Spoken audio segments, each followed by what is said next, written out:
এত ঝড় বৃষ্টির মধ্যেও যে ডেলিভারি হবে আমি ভাবতেই পারিনি। সকাল থেকে প্রচণ্ড ঝড় বৃষ্টি ছিল, চারিদিকে প্রায় জল জমে গেছে। আর সেই ভিডিও আমি তোমাদের সাথে এর আগের ভিডিওতে আমি শেয়ার করেছিলাম।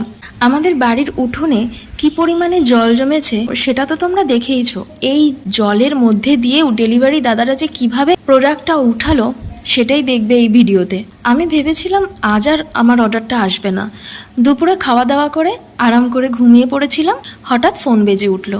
ডেলিভারি দাদা ফোন করে বলল, ম্যাডাম আপনার বাড়ির সামনে প্রোডাক্ট নিয়ে এসে গেছি।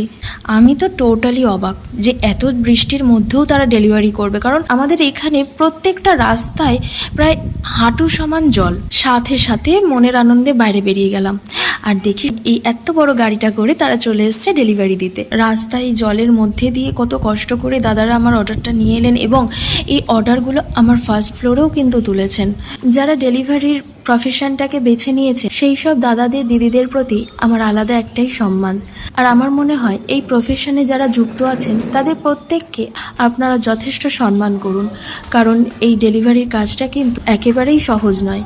পরবর্তী ভিডিওতে তোমরা দেখতে পাবে প্রোডাক্ট ওপেনিং ভিডিও। ফলো করো আমার এই চ্যানেল শপিং উইথ প্রিয়া।